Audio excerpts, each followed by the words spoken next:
in the US. They are the MPAA, the Motion Picture Association of America, and the HFPA, the Hollywood Foreign Press Association. Our representative from the MPAA, Yulia Dashevsky, deals a lot with the media, of which the HFPA is a media body.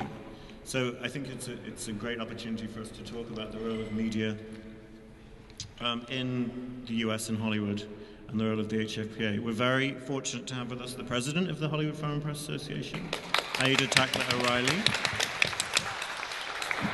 who has been a member of the HFPA for eternity? A long time. Several times. I'm going to ask Aida to tell us a little bit more about her career in a moment.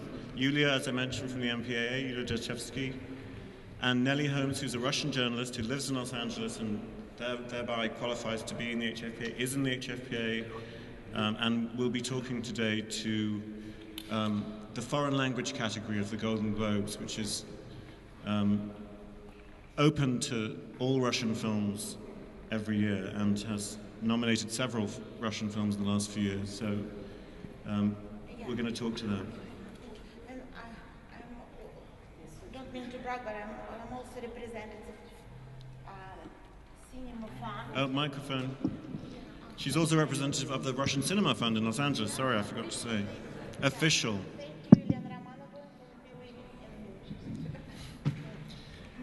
Aida, tell us your story, your background. First and foremost as a journalist all these years. You're originally Egyptian, I think, no? Yes, I'm Egyptian. I'm a woman. Mike? I'm a journalist. You're a woman? Really? I am a woman. Hello? Yes. Yeah. Shall I raise my voice or is the microphone on? Okay, I'll raise my voice.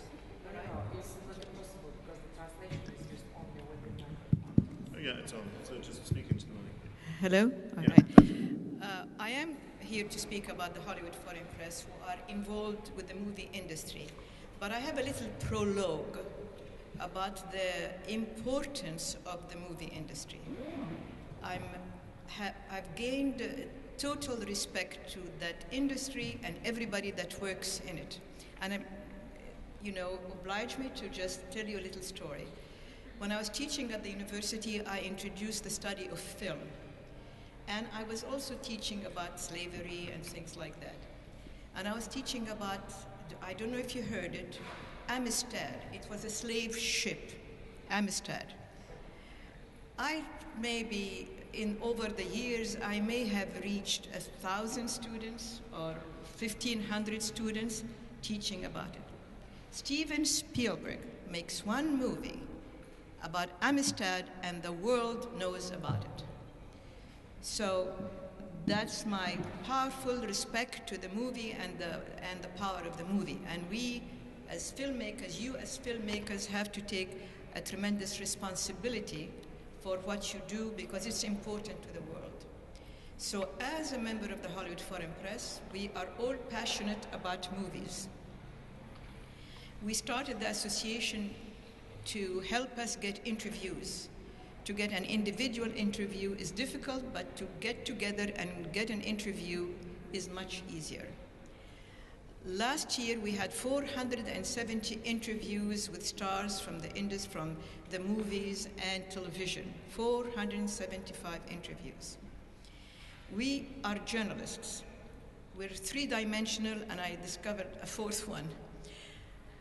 Basically, journalists based in Los Angeles, in Southern California, and writing to other countries outside the United States. Number one, journalism. The second one is we are the producers, along with a production company that shall remain unnamed, of the Golden Globes. So we put on that show. We're also philanthropists.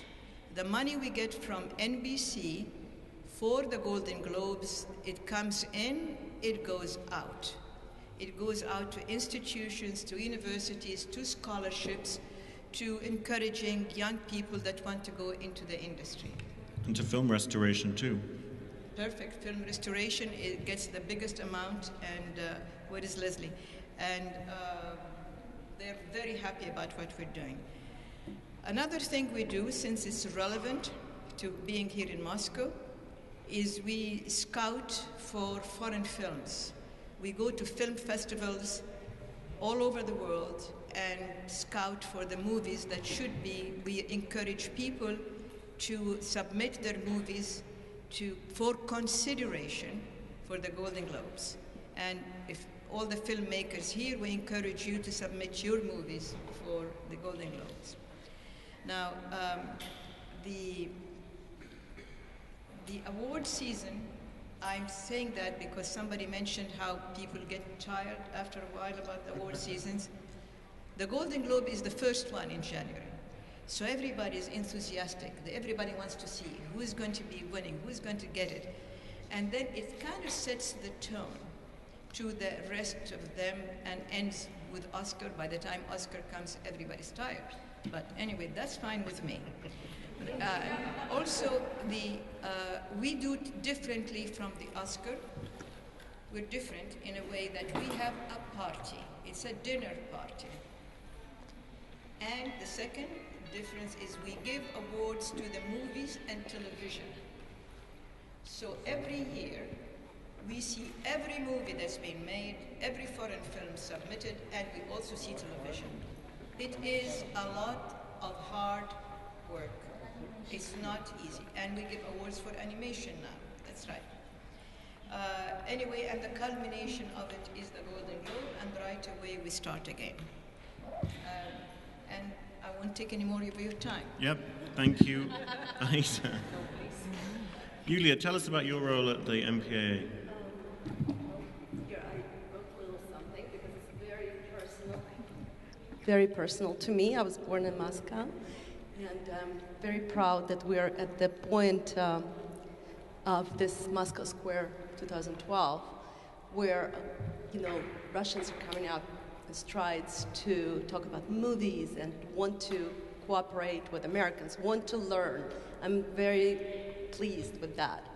So having said that, I'm telling you, of course, our industry is changing a lot right now. As you all know, we went to CinemaCon earlier this year to talk with the cinema owners, and they're scared. They're scared because the technology changes, and the projectionists want to do their own thing, and we need to show more movies in a better way to the public, and public demands better films. Well, just to explain quickly what the MPAA represents. Okay, MPAA is a trade association. We have the 6 big Hollywood studios that are our members. We call them members. Of course, the other, I hope you'll know them, I hope, Disney, Sony, Paramount, Fox, Warner Brothers.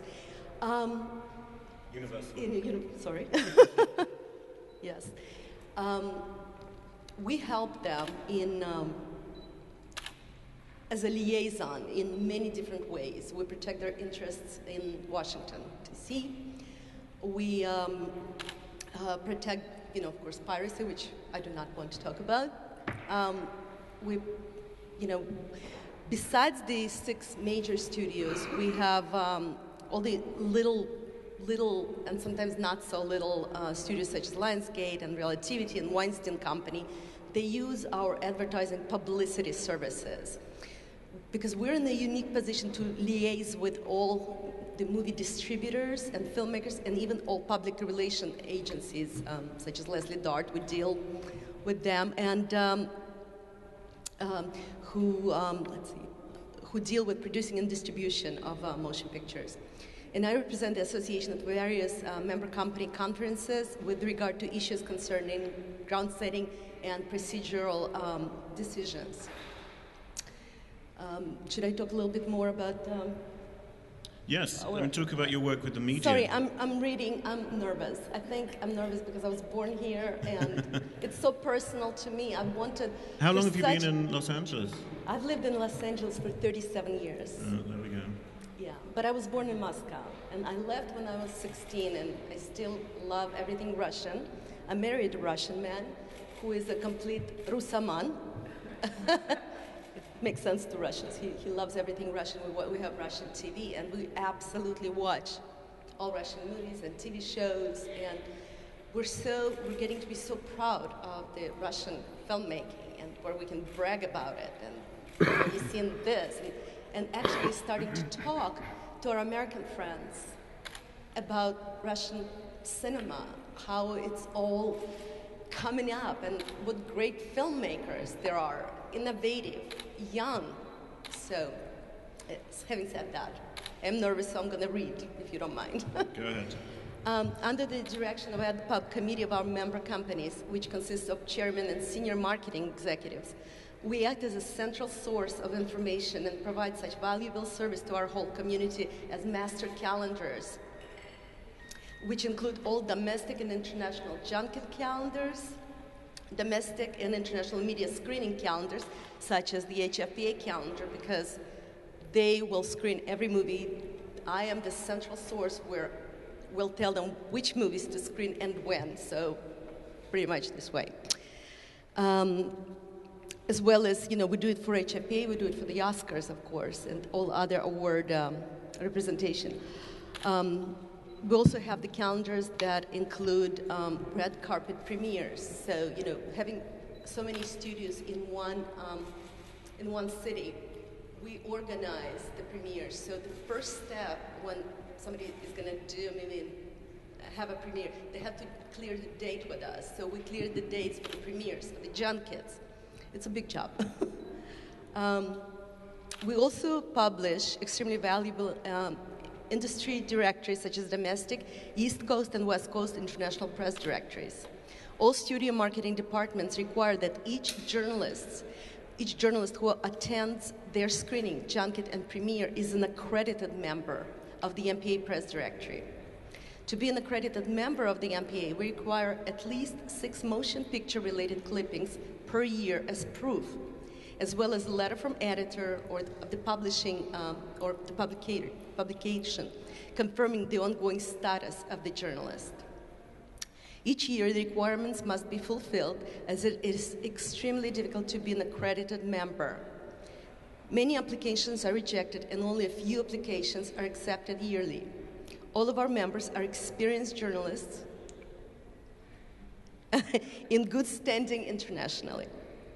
This process requires a thorough investigation of each accredited member, but saves our members tremendous amount of time and money of doing so on their own, as they spend some of their marketing budget on press kits, which include professional photos, field synopsis, interviews, behind-the-scenes footage, etc.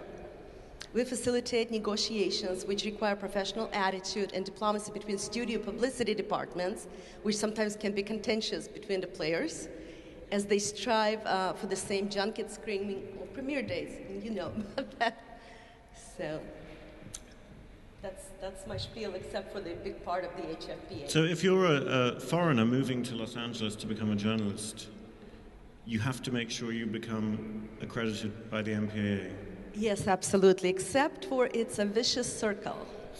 To become an accredited member, you have to show us six clippings at least that you have already worked for. So, I have a lot of people, a lot of journalists say, how do I become a journalist? It's difficult. It is not easy, and it's not getting any easier because, the outlets are getting shrunk. Yeah. So it is difficult. I think that the HFPA often gets a lot of criticism because it doesn't have that many members, but there aren't actually that many foreign journalists in Los Angeles, are there? The HFPA is going to get criticism no matter what they do, because there is the international press that are not members of it, and they would like to come, and we do not like to get anybody that is in competition with a member already. So like we have so many Germans and Italians, so we're very careful not to bring one in and penalize the members. We're only 84, and that's a good number. Let's go back to the foundation of the HFPA. It was created to get access, as you said, yes, to get access to the talent, which in those days when the foreign business was kind of marginal, foreign journalists found it very difficult to get to movie stars. That's all changed now, hasn't it? Yeah, that has all changed. I mean, I remember I had, when I first started, I wasn't a member, and then I met Cary Grant on my own and other people on my own. But it is difficult because you have to make a few phone calls to get there. When we are a group and the movies are shown to us, now it is the obligation of the studio to give us a press conference about every movie with the stars of every movie we have seen. We get a press conference of all of them. Some of them come and some of them, are traveling and we cannot. So 475 press conferences, that's a lot. That's a lot of time.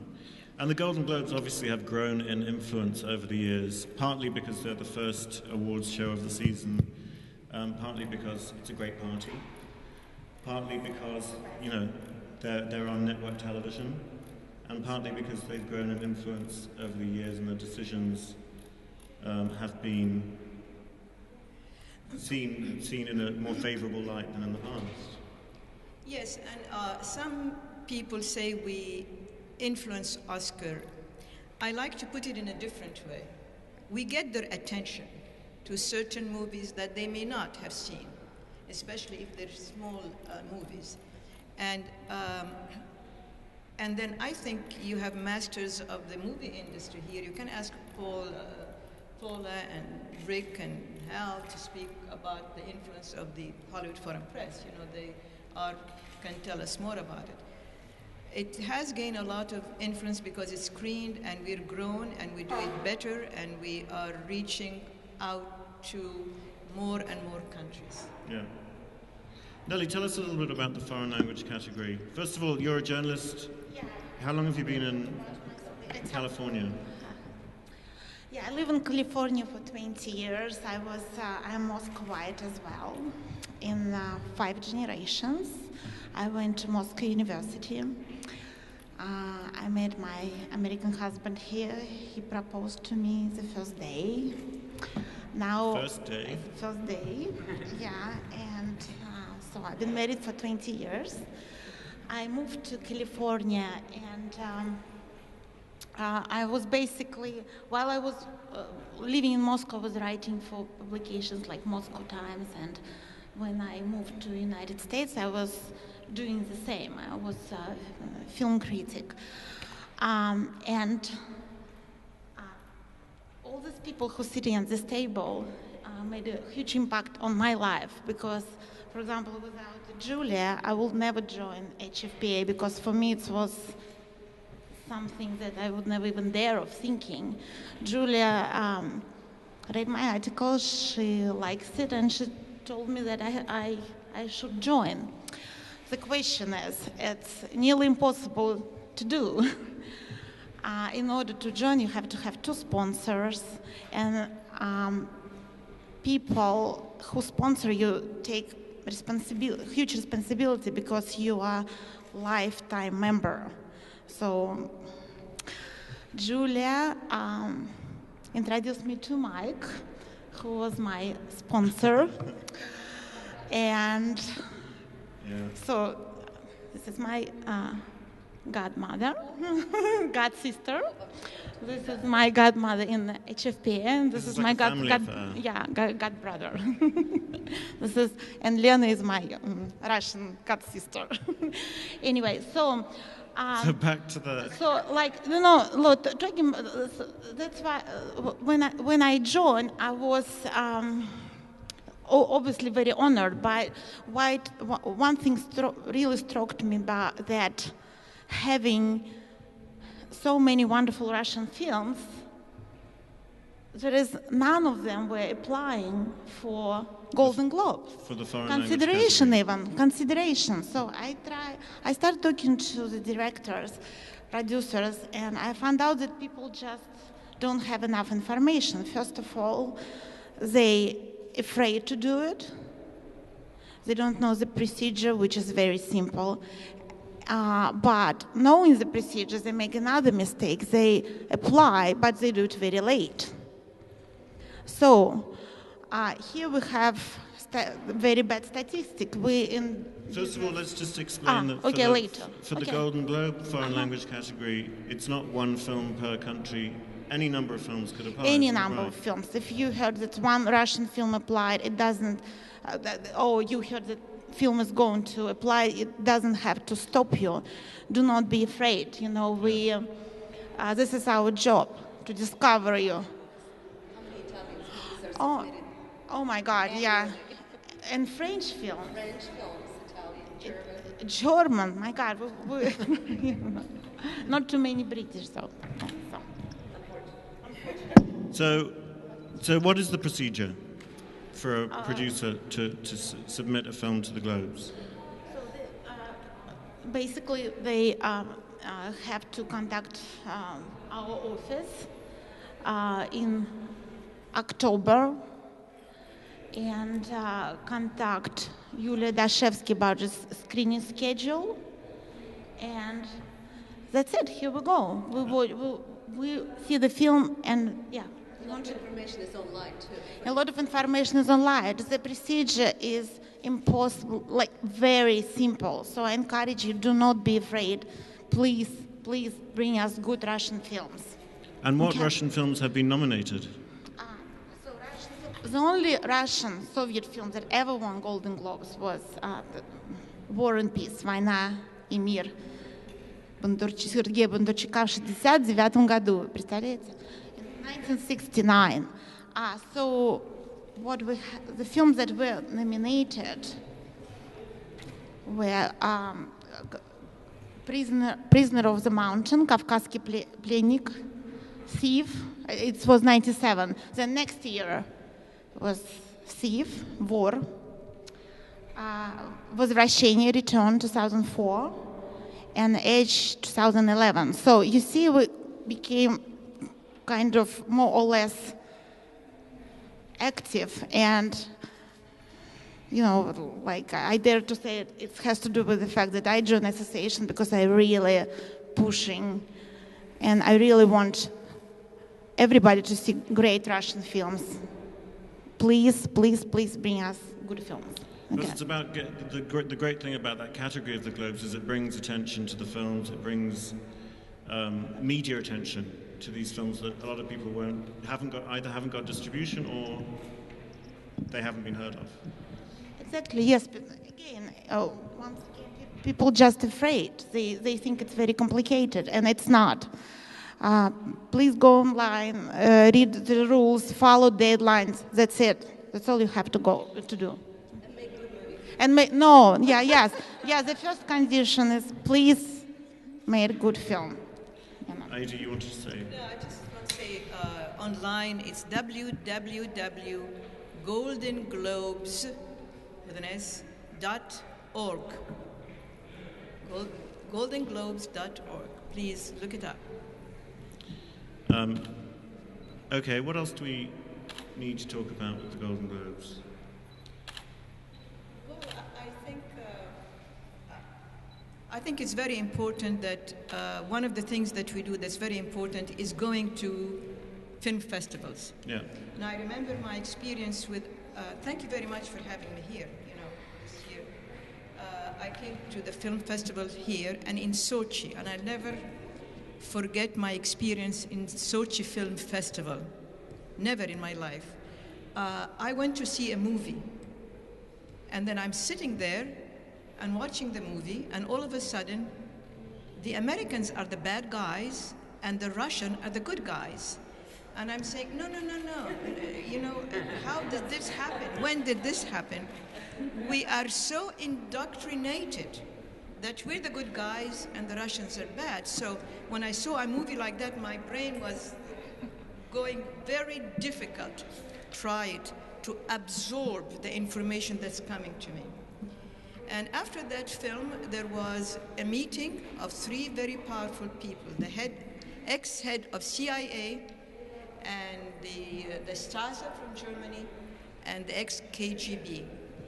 These three people were sitting at the same table, laughing and talking to us. It was a panel, and talking to us. And here were these people were fighting. Now, really, what happened in that Sochi Film Festival is remarkable. And it also brings the culture, the culture barriers go away. And you see, these are people. So the Russians are good after all. I didn't know that, I'm not sure that's true, but anyway. Has anybody got any questions about the foreign language category of the Golden Globe?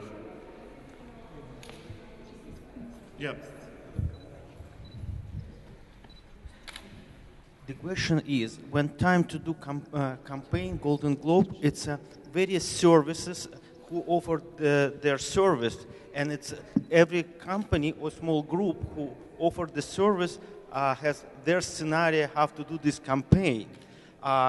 You as the insider, can you educate us, tell us more when some of us want to apply, be already prepared, and like 20, 30 companies would offer service, and how we can recognize with who we should go and what to do, and kind of, can you educate us more in this kind of scenario of campaign? Well, there are actually, you can call me, first of all. I work with a lot of smaller publicists that specialize in foreign film.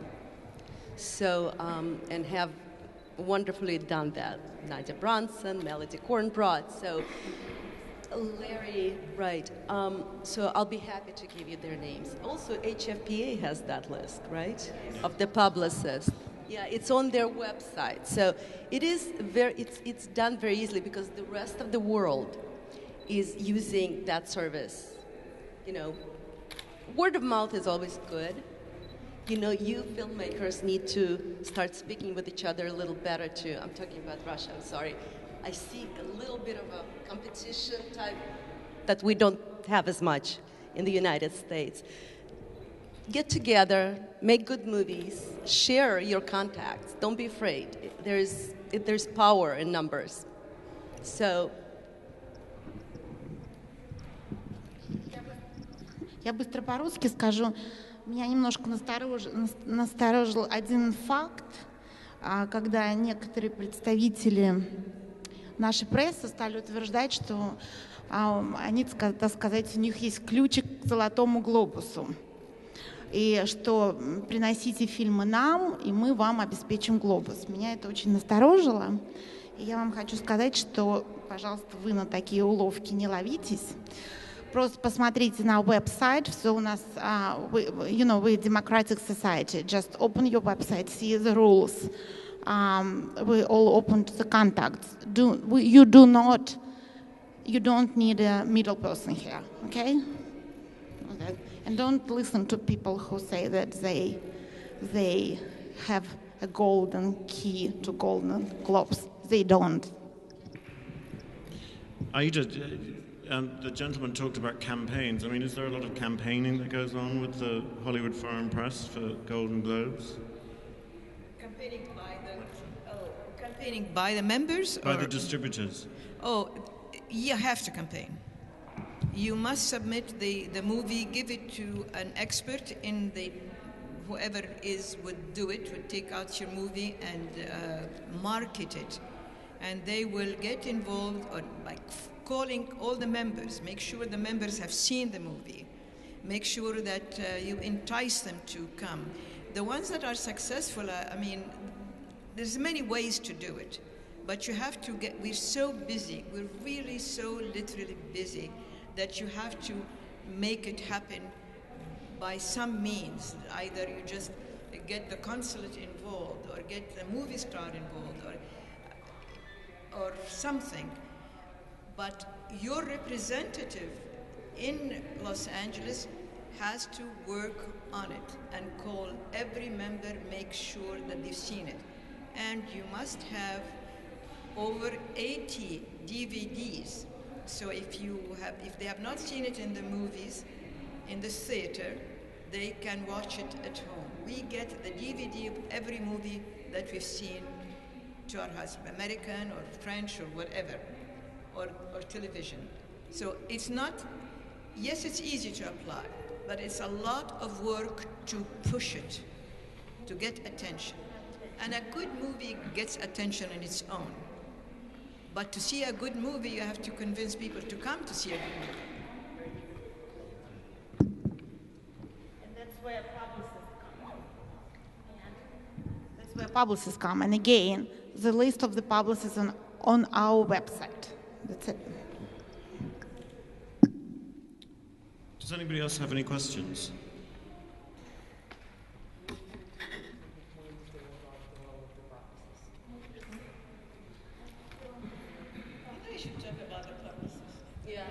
When you apply in October and with Julia help get a screening time, then the publicist comes in the picture. It's actually no. First you have to hire a publicist, and again, we work with just a few ones. You know, as Aida mentioned, it's Nadia Bronson, Larry Angrisani, Tatiana Delavson, and they know how to get our attention.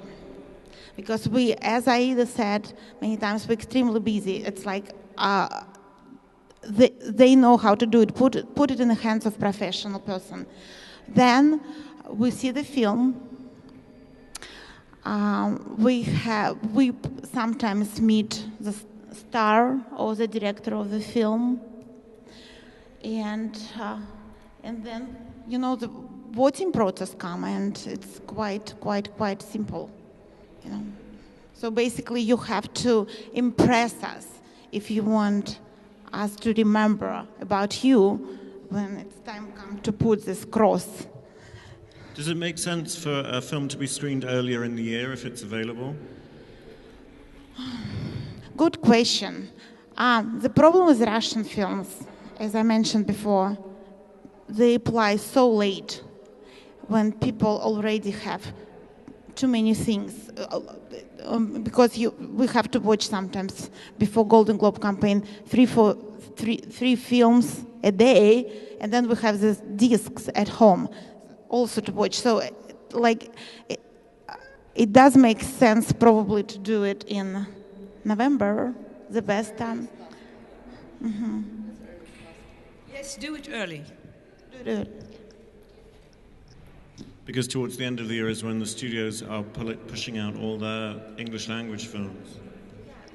The thing with Golden Globes, like, we are very respected, but we especially loved in December and beginning of January. Everybody wants to get our attention, so we're extremely busy. So earlier you start is the better. Early is the best way. I think the agents really know how to do their jobs. What your job is, publicists, what your job is to make the agent fall in love with your movie. Believe in it. Make the agent fall in love with your movie. Because remember... The publicists, you mean? Publicists, yeah, sorry. Make them fall in love with your movie. They represent probably your competitors for the same venue, for the Golden Globes. Make them fall in love with it, make good movie, and work hard. As, you know, has been said here before, you have to work very hard to promote your movie. That doesn't mean that you have to hire a good publicist. They're all good. They know what they're doing. You have to work hard. You have to have publicity materials, electronic press kits, photographs, present them, show them a nice presentation. Your work starts not after the movie is shot. It starts before movie is shot. Make them believe in it. Make them see it. Believe in your product. As Yulia mentioned before, the publicists work not just with one film. They could work with 3, 4, 5 films, and they could compete with each other. But and they do. So, in order, you know, for them to interested, you have to make a good film. Again, here we come to the same point. You have to make a good film first. Yeah, well, if there was a formula for that, we'd all be making a good film. Let's talk a little bit about the role of the media. We talked to Leslie Dart, who's one of the business's great publicists, but things are changing for journalists, aren't they? Pretty fast, especially when it comes to entertainment. You know, it used to be that when you were in Los Angeles, you had first access to the actors. These days, they're often traveling overseas first, and you're coming last in LA. Does it affect you to be faced with that dilemma? We go to them overseas. Yeah, you do? We have junkets, yeah. So we can see it right away before the international press get a hold of it. Yeah. We were in London, and then we were in Scotland, and we've traveled a lot to be able to get it quickly. It's competitive, very competitive. And yes, and there are they have set visits as well when the movie is just being shot. And if the set is especially beautiful or it's important, they will invite members of the foreign press to come and see the sets, see the work in progress at the very rough edge stage. Has the internet changed the way you do business as a journalist, Nellie? Very much. You know what surprised me the most? I write for Vogue, GQ, Snob magazines, and have amazing access to, A stars. And then I offered to the editors, and most of the times they're not interested. And then I receive, let's say, I have interview with, with Tom Cruise, let's say. I call editors, they say, no, thank you, we're going syndicated material. So it's like you end up having 300 interviews that nobody needs, which people would rather take information from internet. So this has also puzzled me, and I don't know. It's like in a way, I think it's probably the end of journalism, because my 8-year-old daughter told me, "Mom, I want to be a journalist," and I said, "No way, no, it's a dying, no." That's a very cynical блоги. point of view. Журналисты никому не нужны. И чем образованнее, тем хуже. This is my point of view. Aida, do you think journalism is dying? No.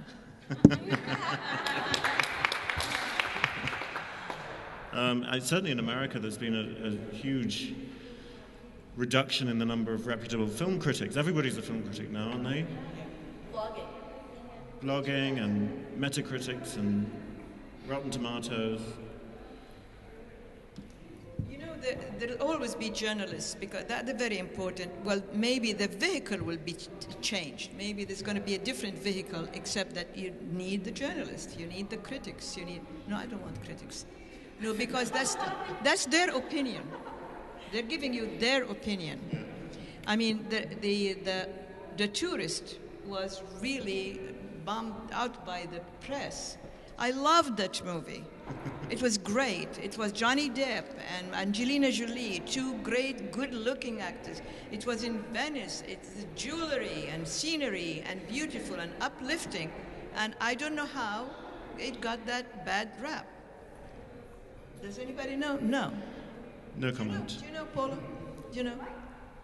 I think a lot of it, as Leslie said earlier, it's thank you. I think it's the first images that come out, any press that first comes out about the film. And as Leslie and Rick said earlier, you have to start marketing and working on publicity and setting up the schedule for everything you're going to do to promote the film, literally while you're prepping the movie. I think that's the new way of doing things.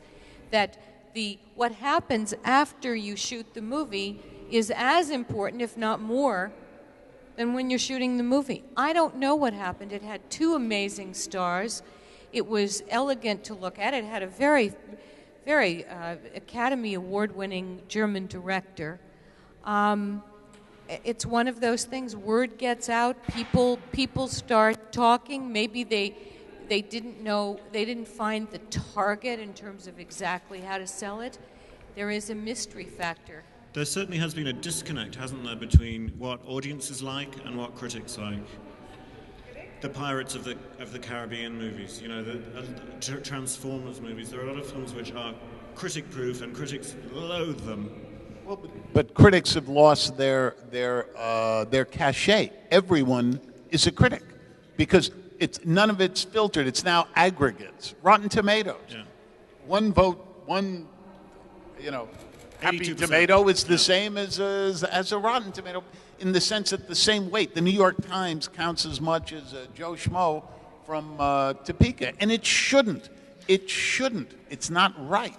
I remember when the internet truly first started making its imprint on movie reaction, and everyone in Hollywood went nuts about Ain't It Cool News, the site Ain't It Cool News, because they'd have people come in and review sneak previews, and it would get out. But if you thought about it, literally the review, it would, some guy said, I was half drunk, wandering around the mall, staggered in, his name is Bozo, he won't even give his name, and goes, and I saw 2/3 of it and hated it. And everyone in Hollywood went, oh my God, they hate the movie, what are we going to do?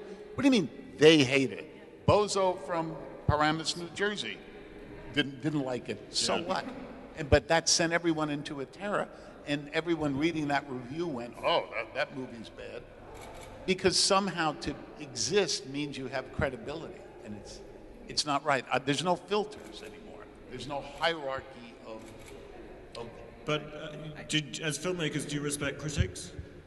Are there critics that you read Sure. over and over again and love? Bozo from Paramus Yeah. will write a review with the same kind of weight that Kenneth Turan has. They'll get the same play on the internet. Yeah. I call it the democratization of journalism, of film, what the internet has done.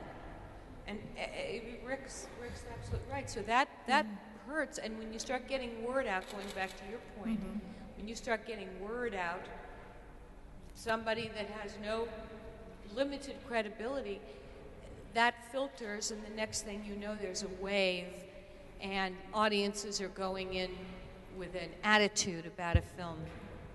Yeah. And Bozo forgot something very important, that this is entertainment. You go to the theater to forget your life, to enjoy, to see something beautiful, and they forget that element of it, and they want it to be, he said the wrong word here, or he moved wrong. So I think the public will have to see it and not believe all the times the critic as the pundits on television. They've lost their value. If you notice, a lot of the reviews these days cite other reviews. The review says, well, the reviews haven't been good for Yeah, this. reviewing reviews. Already they're prejudiced. It's not even the reviewer, whoever he or she may be, giving their opinion. They're somehow synthesizing what the reviews already are. We gave the tourist a nomination. We, by the way, were criticized a lot because we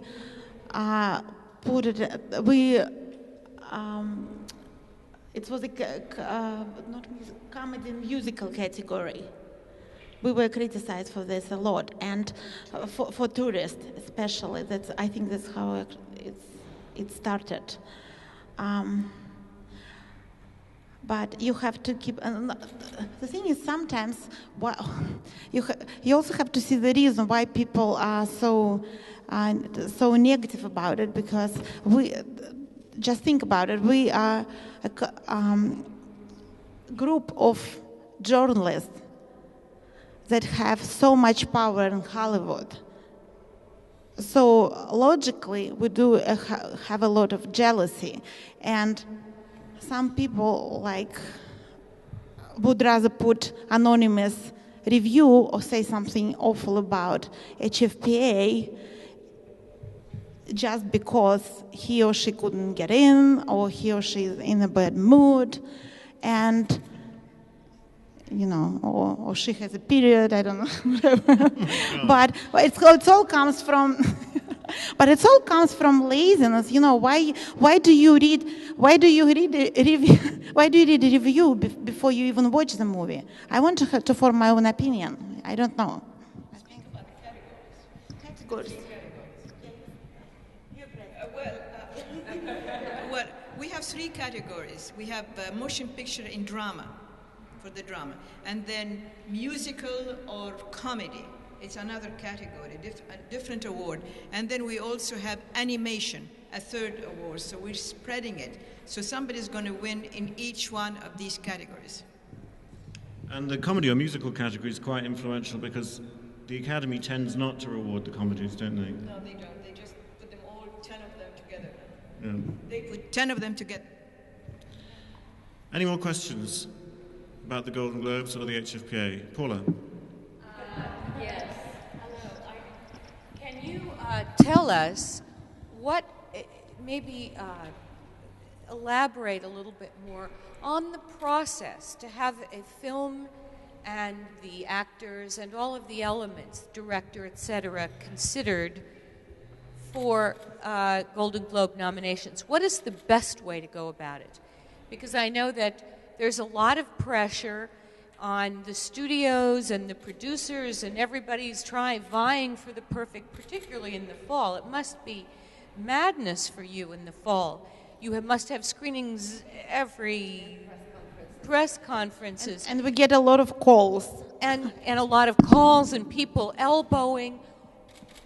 From a non-biased way, what is the best way to have something really considered and done in a proper manner?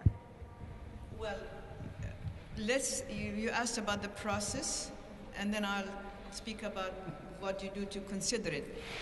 We see the movies, that's number one.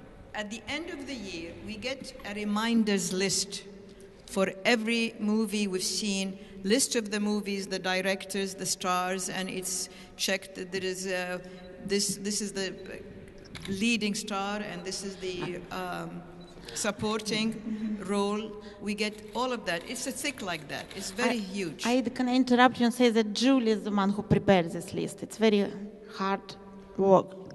Thank you. Well, yeah, of course, but our members put it together and present it to us with the assistance of Yulia, of course. And then we choose 5 names from this whole hundreds of names. We choose 5. Then it goes to the Ernst & Young, and they tabulate, and then we get back 5 names, and of the 5 we choose 1. So that's the process.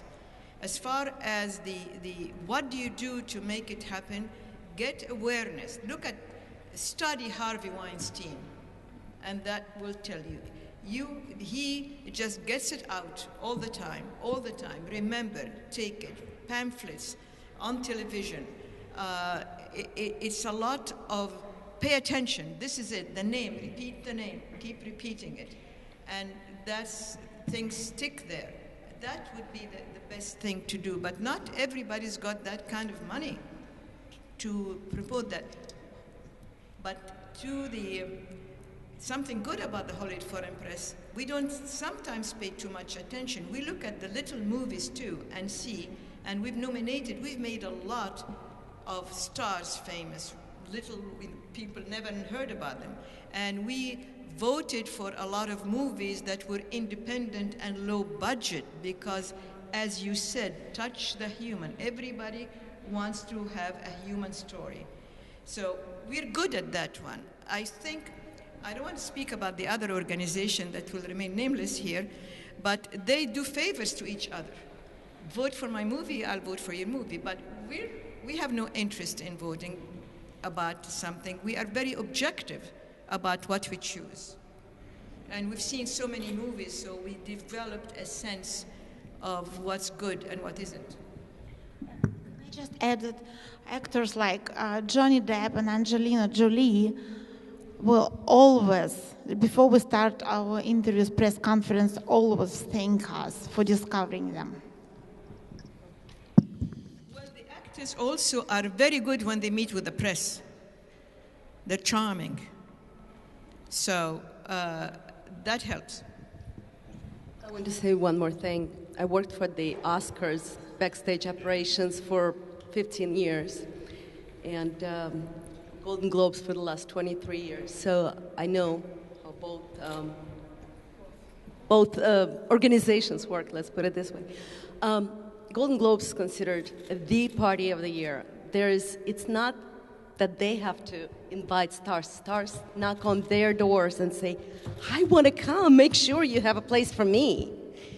Come the Golden Globe time when the tickets are available, it is impossible, close to impossible, to get tickets to the Golden Globes. As a matter of fact, the tickets to the Golden Globes at Cannes Festival were offered as a donation. They went for 100,000 euros. Yes, my boss offered them as a, 100,000 euros. So you had a question? Yeah, just maybe I missed something. Who financed all this activity on Golden Globe? It's not a cheap story. Production. Where money coming from for all this activity? It's not for profit. You are not for profit, right? The microphone is too close. Yeah. No. Oh, my? Oh, sorry. Too close to your mouth. Who finance all these activities of Golden Globe? Yeah. Yes. Finances NBC. It's the what do you call it? No, the license fee. The license fee that we get from NBC, which is in the last 10 years, they gave us $100 million, 10 million a year. So that finances our activities and allows us to give. Last year, every year we used to give $1.5 million for philanthropy, for people outside, because we're a non-profit organization. We're not allowed to keep that money, or we have to give a percentage away. So we take that opportunity to help people who are in the industry. What you do if you have NBC movie nominated? No, NBC financed movie. A lot of NBC shows are nominated, aren't they? No, not really. No, we're Russian.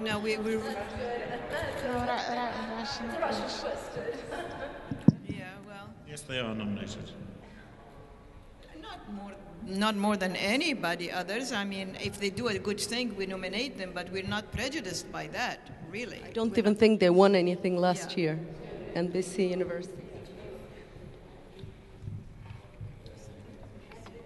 Oh, by the way, I want to tell you that we, the Hollywood Foreign Press, are extremely important Golden Globe time.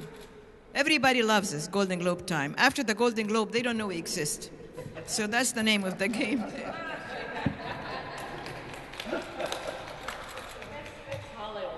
That's Hollywood for you. Yeah, and I have to tell you that